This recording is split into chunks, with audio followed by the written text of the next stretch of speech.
دي الحقيقة اللي مش عاوزينك تعرفها عن الكتان، وخلوه شبه انقرض وبدلوه ببلاستيك رخيص بتلبسه، وخلاص ما بقتش تقدر تشتري اي نوع من الكتان. وجرب دوت بنفسك مش هتلاقيه اصلا. الكتان مختلف عن اي نوع قماش على الارض، ودوت لان المادة مش ثابتة، فاي حاجة الجزيئات ليها ترددات، والكتان عنده اعلى نوع من التردد.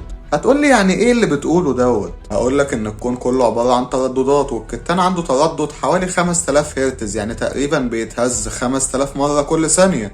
ودي حاجة مش هتشوفها بعينك المجردة. اما جسم الانسان الطبيعي اللي صحته كويسة التردد بتاعه من 20 ل 100 هرتز في الثانية تقريبا.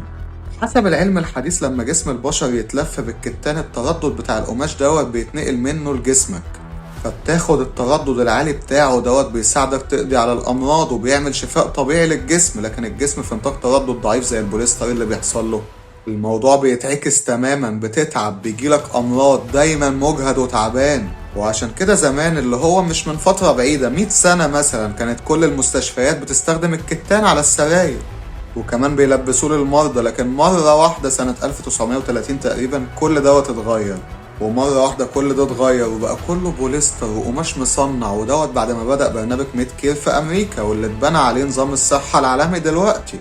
ومش هقول لكم مين اللي عمل النظام دوت أو منظمة الصحة العالمية لأنكم عارفينه كويس.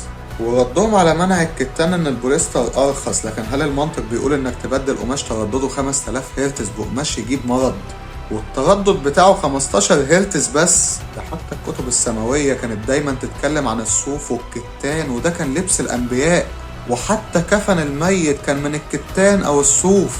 ودلوقتي اسأل نفسك ليه بنبدل ما هو خير بما هو أدنى؟